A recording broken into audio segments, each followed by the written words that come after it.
Giordani and Jeremy James. Bet on us to make you a better. What? Let's get ready to steer the line. Good afternoon, everyone. Welcome to another segment of Steer Line. I am Christian Giordani, your host and statistical analysis expert. Jeremy James follows me, our fantasy football guru. We have Rocky Giordani, our ex-professional athlete, and shortly lou-desmo, our sports handicapper, will be joining us. Fellas, how you doing today? Good, traveling, man. Sorry, every time when I'm wearing a white T-shirt, I'm traveling. I can't get to my luggage. I'm in a, I'm just finding a place with good Wi-Fi where I can hook in. There he is. Hey, that's a baby lamb or goat? It's the goat. It's a lamb. It's a lamb or a goat? It's adorable. I want one. Yeah. Can't hear you loud. You're muted. Yep. Jeremy, how you doing? I'm doing fine. And I love baby animals, so I'm super happy to see a baby goat join the show for a few moments, or a lamb, whatever it was. At age, you can't tell if it's a goat or a lamb. Something's still wrong with Loud's microphone, though. It's a baby goat. There it is. It's a goat. Cool. If you guys like my new studio, I'm in the parking lot of the famous Johnny Pastrami's in Culver City, Los Angeles. Right on. Do they have a good pastrami? Yeah. No, but they got great tacos. Tito's. No, that's at Tito's next door.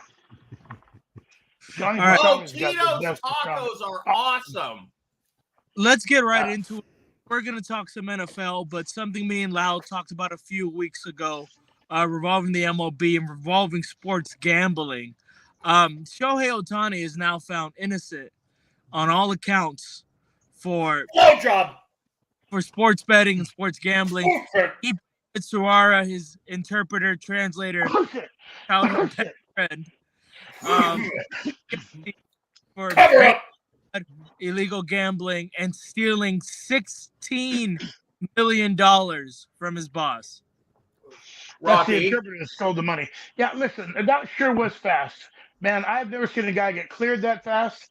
I mean, they've waited longer for, several athletes to even just get an investigation going. But, man, I guess when you make $700 million and you're the new face of the MLB, they got to keep you squeaky clean. So that was awfully fast for me. I was way too fast. But, maybe everything was that black and white.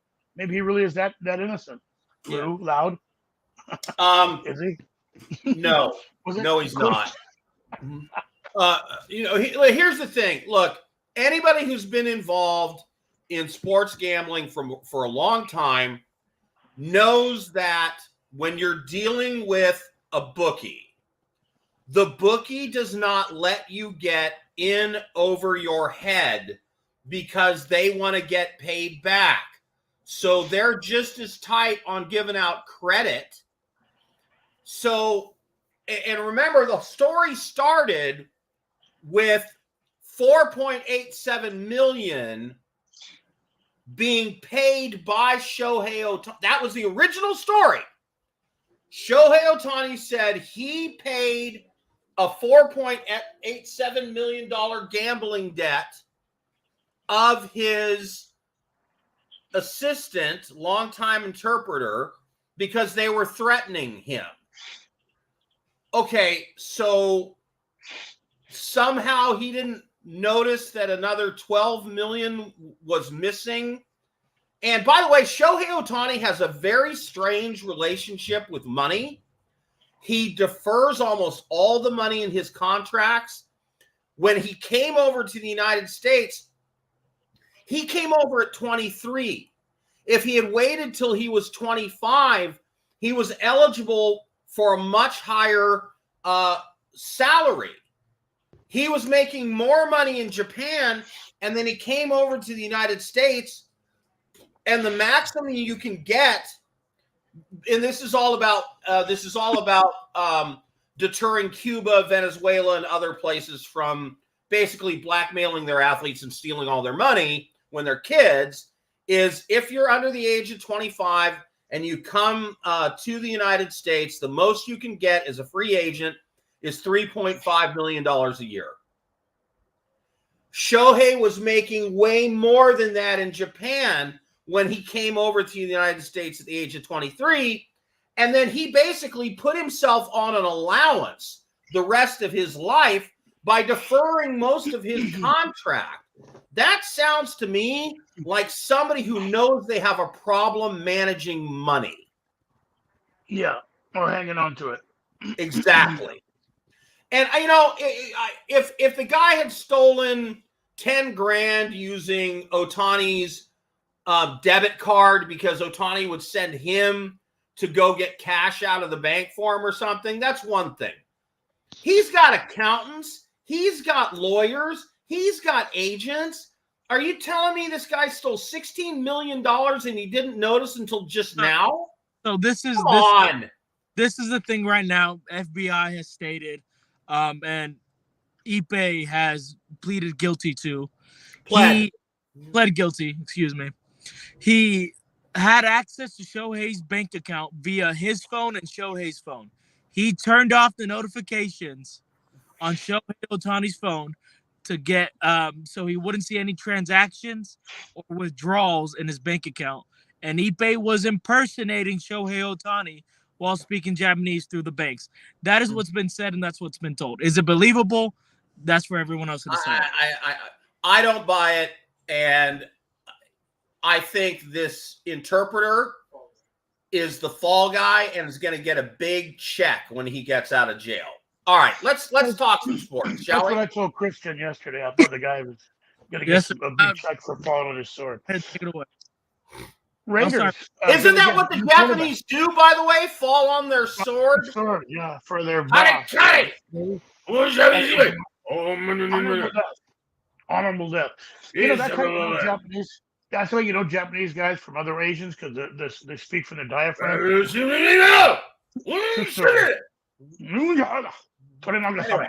Jeremy, what do you think? About what? I mean, at this point, I've heard Lou's story, and then we moved on to football, and then something else, and then noises. So I'm not sure. Do you want my favorite noise? No, let's go ahead and talk some NFL football. Christian, what did you have in mind? The draft, maybe? Raiders going to get a new quarterback.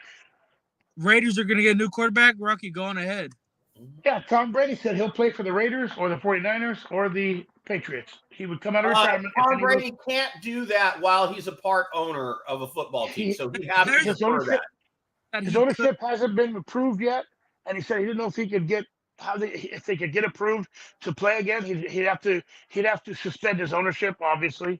Well, technically, he can still play as an owner. It's just 30 of the 32 NFL teams would have to sign off on it, and I'm pretty sure none of them will. No. So, yeah, he would have to revoke his ownership. Kansas, I can tell you for sure, Jim Harbaugh wouldn't, and Andy Reid wouldn't. Yeah. Just off the top of my head. And Sean Payton wouldn't. So, yeah, it's dead. I am, however, very interested in the Raiders draft because I think one of my favorite players might go to the Raiders. And if he does, I just might be able to watch them again. Jeremy, are the Raiders done at quarterback, you think, or are they thinking quarterback in the draft? And if so, who? Because I have an idea. There's been a lot of different takes on what they're going to do, a lot of different stories coming out, like happens this time of year. I don't think they're ignoring quarterback. I got word not too long ago that I read that Mark Davis gave the thumbs up to everybody that they want to try to trade up for somebody they can go ahead and try. I don't know if they'll get where they want to be, though. I think the highest they could get maybe is number 3. I think the Patriots might be willing to jump out of there. But I think the Raiders are sold on Jaden Daniels if they jump up, and they're not going to get high enough to get him. So I think honestly, at this point, they're not thinking quarterback, but they're not going to do it at 13. If they stay at 13, I think they're going to go either offensive line or maybe cornerback, because they're going to have a shot at one of the top at either of those positions, and their positions of need right there. and then maybe trading back in late into the first round or in the second round, moving around and looking at a Michael Penix. There you go. That's the guy. And, the Raiders, I had it up on my screen earlier, but it's gone. There are 4 teams that are about in the middle of round 2, which is where I think Michael Penix would go. And it goes Raiders, and these are teams that are like between 40 and 50 that I think might go quarterback. And it's the Raiders, the Giants, the Steelers, and the Rams. Yeah. So which one of those teams, Rocky, do you think is most likely to – Michael Penix is going to be there in the middle of the second round from everything I'm reading and hearing. And honestly – I thought he was the best quarterback in college last year. I watched every single one of his games. He had a bad last game, but other than that, he was lights out. He played a game in the rain against the rival Washington Cougars, and it was raining. The wind was blowing 25, 30 miles an hour, and he was throwing frozen ropes to his receivers. Yeah. And what has scared people off of him is he's a little bit older and he's had injuries. So what do you think? Who's the most likely team? Raiders, Giants, Steelers, Rams in that middle of the second round, or nobody, Rocky? Well, Raiders obviously would like to come out of this draft with a quarterback that they can rely on for the future. I think I expect the Raiders to maybe trade up in the first round, or if Michael Penix is, if they can have some clear idea from talking to everybody that he'll be available in the second round, I think they wait and get him, no doubt about it. Otherwise, but I think they might try. I'm going to try to work something out with. Minnesota has an early pick in the first round. Minnesota's going J.J. McCarthy at number 5, from everything I'm hearing. Yeah, and then you have a bunch of people saying J.J. McCarthy is overrated. He didn't do anything at Michigan. Christian, what do you think of J.J. McCarthy? I think J.J. McCarthy is the best quarterback in the NFL draft. I said it. Oh, okay. All right. And why is that? First of all, he's the only one on this draft to bring a national championship to his team, from my knowledge. And he's the most NFL-ready quarterback, in my opinion. And what makes him the most NFL-ready quarterback? He makes the most patient throws, in my opinion. He reads the defense better than Bo Nix, better than Drake May, definitely better than Caleb Williams, in my opinion. I think he's probably the most underrated quarterback in the draft, and I probably think he'll be the best. And I think on the question of who the Raiders are going to take, I think they're going to wait in the second round and be the Raiders and take Spencer Rattler. Oh, man. Oh, my God, would that be a colossal mistake? And one of my show notes here is I wanted to ask Jeremy, are the Raiders going to finally be smart in an NFL draft? And when I say smart, they're not very good on defense. They're not very good on offense. They're missing a bunch of pieces in both places. And if you're smart as an NFL franchise, you have a placeholder quarterback in Gardner Minshew. The smart play as an NFL franchise is pick for needs as you can in this draft. Realize you're going to suck next year, maybe win 4, 5, 6 games, and then be in a very good draft position next year to get a quarterback who is then on a rookie deal for 5 years, and then you've got a 5-year ramp up to go and try to win a Super Bowl. If I'm the GM of the Raiders, that's how I play this draft. What do you think they're going to do, Raider fan? I think. I mean, given they traded away their best quarterback in decades in Derek Carr. I didn't time guys. Sorry. 14 minutes and 24 seconds into the show. And who's counting? But who's counting? But anyway, I think if things work out and in the second round they have a shot at Penix, I think they would take him there. And if they don't, I don't think they're going to push it. I don't think they have to. I think they're comfortable going into next year with Gardner Minshew and Aiden O'Connell. and running with those two guys if need be. I mean, an open competition for both of them would be good for O'Connell, absolutely. And then they could build. I am interested to see how it goes this year because it's going to be very different with who's in charge of the draft. With Telesco coming over from the Chargers, he's a guy who's been pretty good at drafting, moving up and down and making the right moves and picking guys and getting good value over the years. So I'd like to see what he does this year along with, the new coaching staff and how they gel. It's going to be a new style, draft, I think, because of everyone's new doing a draft together this year. I hope they're smart and there's some really good talent in the first, second round, maybe even in the third, where they need some people. And I think some really good talent could follow them on the offensive line and at cornerback. And I wouldn't mind maybe in the third, seeing if they can get a hold of a solid linebacker. Yeah. I do think Antonio Pierce and I'm sorry, who's Fred Nabisco is the GM. What's his name? Telesco. Telesco. Okay. I will say this. Tom Telesco. I think the that those two guys are probably in the best position as a coach and a GM in the league because they have two very important things going for them. They have an owner who cuts his own hair, and they have a fan base that's used to losing. So they're going to have a lot of room to suck for a number of years. Rocky? Yeah, I think Minnesota's looking down a barrel of a shotgun here. That Jordan Love. Look at the division they're in. Bears are going to get first pick. They're going to think they'll be competing with the Minnesota. Let me get around to the Raiders. Minnesota is why Minnesota going to trade their pick to the Raiders, right? Because they need a quarterback to compete with Caleb Williams and Jordan Love. They're going to trade that pick to the Raiders. They're going to sign a veteran, and the Raiders are going to get J.J. McCarthy in that pick. I'm telling you, they're going to trade up in the first round. I don't think they're going to wait for Penix. They don't have the draft capital to do that. Well, we'll see what they work out. But it sounds to me like the only move. Oh.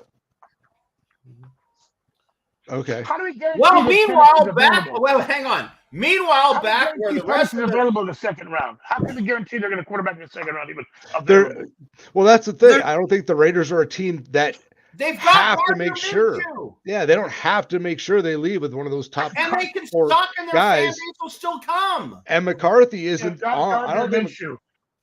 I'm going to put that on my wall. They do. Minshew played. If they had Minshew last year, I think they would have won an extra 2 or 3 games. Really? Yeah, I do. Yes. And you got to think. I mean, I don't want to make this a whole Raider show because I could talk the entire half hour. But no, I feel personally that with Minshew and Aiden O'Connell, who did win games and played well at times last year, having a chance to compete for a full offseason, I think it's going to be good for both of them if they don't walk away with a young guy. I think they can play this season without doing that and then look to next year. So no, and honestly, in my opinion, Jeremy, the smart thing for the Raiders to do is to pick for need and just know next year is going to be a disaster. And that they're looking forward to not next year, but maybe 3 years from now. Agreed. Because that's how much rebuilding that they have to do. The biggest factor them picking a quarterback or even if they do it this year is the length of Devontae Adams' contract. He has 2 years left, which means they have 2 years to figure it out right now. No, that they are not winning a Super Bowl with Devontae Adams. They are not within 2 years of a Super Bowl. They're 3, 4, 5 years from a Super Bowl. You have Devontae Adams. You have trade capital to trade up for a good No, I mean, you could trade Devontae Adams, but I think it's more likely than anything that they are smart, pick for need, and if Michael Penix is there in the middle of the second round, they'll take him. The Giants would be the next team in line that might take a quarterback. What are the chances that they take Michael Penix, Rocky? Hey, I have no idea what the Giants might do. They are all over the place. All right, you're a Rams fan. How many more years last year. does Stafford have left? 3. 3, maybe 4. 3 on his contract. Right. Yeah. So which doesn't mean he won't sign a 1-year contract later if he's grooming some young player. Right. I don't You know the where the Rams most are. fascinating place for me for Michael Penix to go is? Pittsburgh. For me, I think Michael Penix Jr. will go to Seattle. It makes perfect sense in my opinion. I'd love to see him there, but Jeremy, could you imagine have Michael Penix Jr., the broken down old quarterback from Seattle who went to the Broncos, whose name I can't remember. Oh, Russell Wilson. Russell Wilson. And then the draft bust that went to Chicago. What's his name? Justin Fields. Could you imagine a HBO Hard Knocks with Michael Penix Jr., Russell Wilson, and that other guy all competing for the job at quarterback for that team? How fun would that be? Well, I would make for good drama on television. I don't see Pittsburgh going that way personally. With as little as they have invested in these two guys and making sure one of them becomes their starter this year, I think they're going to build around them while they have the opportunity. But I honestly, I don't. My theory is that Fields is going to win the competition in the summer, and they're going to send Russell Wilson packing somewhere else to one of these teams who didn't get a quarterback in the draft. So, I could see Russell Wilson maybe starting in but New York Giants, I could see him starting in New York. He's not better than Daniel Jones. But the Giants might think he is if they're not if they don't get a quarterback and they're not I don't know. I see him elsewhere as the season starts. Yeah, Giants haven't figured out how to optimize Daniel Jones at quarterback. They still think they got the right offense for it. They're doing it all wrong. So maybe Russell Wilson is better for them. You could be right. You could be right. You could be wrong. Could be right. Could be wrong. Could be wrong. Alan, can you throw me that notebook that's over there? Yeah, underneath that. Yes, thank you. Okay. Great. All right, let's talk some UFL bets. Here we go. By the way, my two best bets this weekend, the Memphis Showboats plus 7.5 and the Brahmas plus 2. If you're following along at home, I am 3-1 in my premium bets in the UFL so far. And so that's 75%. And Rocky, if you're winning 75% of your bets, is that good? Oh, that's awesome. Don't change a thing. All right, just throwing it out there. All right, so there's the betting portion of the show. Best name in the NFL draft. Best name. Anybody want to volunteer it? Kool-Aid. What is it? Best name. Kool-Aid? Yes. Go ahead. Say it again, Christian. Kool-Aid McKinstry. Kool-Aid McKinstry. No doubt. Alabama. And I'm 99% that boy's going to be a Ram. I like Rook Oroho or Aurora or whatever his name is. That name. I can't even say it. It's a cool name. Kool-Aid McKinstry is the best name in the NFL since Smoke Monday. In talking football, OJ died. Rest in peace. Never met him. Got away with murder. See you in hell. One of the best running backs ever. Hey, at least OJ can now rest in peace knowing that his wife's murderer is dead. There you go. Nice. He said he would never rest. He finally caught up with the real killer. Just throwing it out there. Got him. Star of the draft, the guy in the first round of this draft that I think is going to be more remembered than anybody else in this draft. Christian, who's it going to be? The guy in the first round of this draft that will be more remembered than any other player in the first round of this draft is going to be. It's going to be Michael Penix. Marvin Harrison Jr. Jesus. For being great. And Caleb Williams will be more than well known for stinking it up. Yep. Okay, so we have one that's going to stink it up, one that's going to be great. Jeremy? Wow, it's such a crapshoot, but You know, I forget his name all of a sudden. The tight end, Brock Bowers. Oh, Brock. I think that he's like they've been calling him an offensive weapon, and I think someone, if the right team gets him and knows how to use him, he could be something fun to watch. San Diego on Brock Bowers would be the biggest mistake of this draft. 20 years from now, the guy going into the Hall of Fame from this class is going to be offensive tackle Joe Alt from Notre Dame. No doubt he'll be a Hall of Famer. He's going to be awesome. 1 minute. Shout out to the white cornerback. What's his name, Christian?